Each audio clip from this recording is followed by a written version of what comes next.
जिंदगी में कई बार ऐसा होता है कि जब तुम किसी भीड़ में चुपचाप खड़े होते हो तो लोग सोचने लगते हैं कि शायद तुम्हारे पास बोलने को कुछ नहीं है, लेकिन असल में वो तुम्हारी समझ की गहराई को समझ ही नहीं पाते। हर इंसान का ज्यादा बोलना जरूरी नहीं होता, लेकिन हर इंसान का कुछ सोचना जरूरी होता है। और जो लोग कम बोलते हैं वो ज्यादा गहराई से सोचने वाले होते हैं। ये लोग हर बात को सिर्फ सुनते नहीं बल्कि अंदर तक समझने की कोशिश करते हैं। ये एक ऐसी क्वालिटी है जो किसी किताब से नहीं मिलती, ये जिंदगी से मिलती है, तजुर्बे से मिलती है। जो लोग कम बोलते हैं उनकी आंखों में तुम्हें एक अलग सी शांति दिखेगी, क्योंकि ये लोग अपनी जिंदगी को शोर शराबे से नहीं, एक अंतर शांति से जीते हैं। इन्हें अपने बारे में सबको बताने का शौक बिल्कुल नहीं होता। ये सिर्फ इतना ही बताते हैं जितना सामने वाले के लिए जानना पर्याप्त होता है। हर एक बात सबके सामने रखना इनकी आदत नहीं होती, क्योंकि ये जानते हैं कि हर सुनने वाला समझने वाला नहीं होता। और जब ये तुम समझ जाते हो तो तुम्हें अपनी बात सब जगह बोलने की जरूरत महसूस ही नहीं होती। तुम सिलेक्टिव हो जाते हो अपनी बातों में भी और अपनी कंपनी में भी। कम बोलने वाले लोगों का एक और महत्वपूर्ण गुण होता है कि ये लोग ज्यादा रिएक्टिव नहीं होते बल्कि रिस्पॉन्सिव होते हैं। समझने की क्षमता जब ज्यादा होती है तो रिएक्ट करने की जल्दी नहीं होती। तुम नोटिस करोगे कि जब लोग किसी सिचुएशन में गुस्से में आकर कुछ कह देते हैं तो बाद में पछतावा उन्हें ही होता है,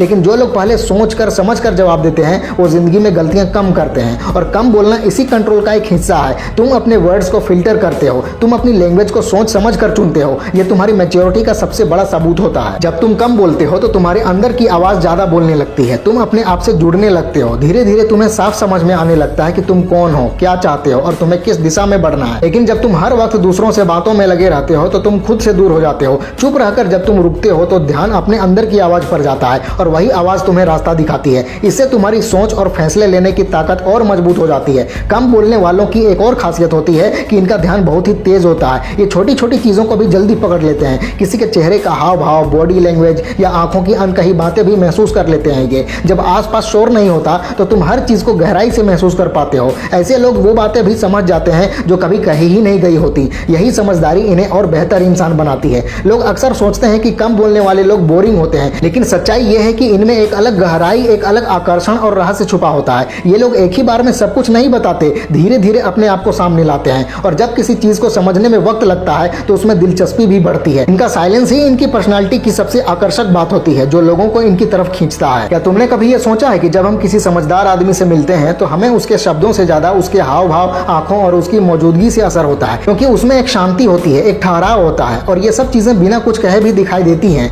ऐसा इसलिए होता है क्योंकि वो इंसान हर वक्त बोलने में नहीं बल्कि चीजों को समझने में विश्वास करता है। अगर तुम्हें जिंदगी में कुछ अलग या बड़ा करना है तो सबसे पहले अपनी ऊर्जा को समझो। तुम्हारा हर शब्द तुम्हारी ऊर्जा है। जितना ज्यादा बोलोगे उतनी ज्यादा ऊर्जा खर्च होगी। इसलिए बोलना वहीं सीखो जहां बोलना वाकई में जरूरी हो। हर मौके पर बोलना ताकत नहीं होती। असली ताकत यह होती है कि जब जरूरत हो तब सही बात कहो और बाकी समय चुप रह सको। आखिर में इतना ही कहूंगा कि दुनिया में आज भी वही लोग याद रखे जाते हैं जिन्होंने कम शब्दों में बड़े काम किए हैं। तुम्हारा साइलेंस तुम्हारी स्ट्रेंथ बन सकता है अगर तुम उसे समझ जाओ। तुम्हारे शब्दों का असली वजन तभी बनेगा जब तुम्हारे अंदर एक साइलेंस होगा, एक डिसिप्लिन होगा, एक इंटेंशन होगा। बोलना बुरी बात नहीं है, लेकिन हर वक्त बोलना जरूरी भी नहीं है। इसलिए चुप रहना सीखो, ऑब्जर्व करना सीखो, समझना सीखो और जब बोलना हो तो ऐसे बोलो कि सबको याद रह जाए। तुम चाहो तो अपने साइलेंस से इतना कुछ कह सकते हो कि सामने वाला हमेशा तुम्हें याद रखे। तो बस खुद पर भरोसा रखो, कम बोलो, लेकिन जब बोलो तो सबको सुनना पड़े। ऐसा तुम्हारी खामोशी तुम्हारी ताकत है। उसे अपना शस्त्र बनाओ और दुनिया को अपने काम से जवाब दो।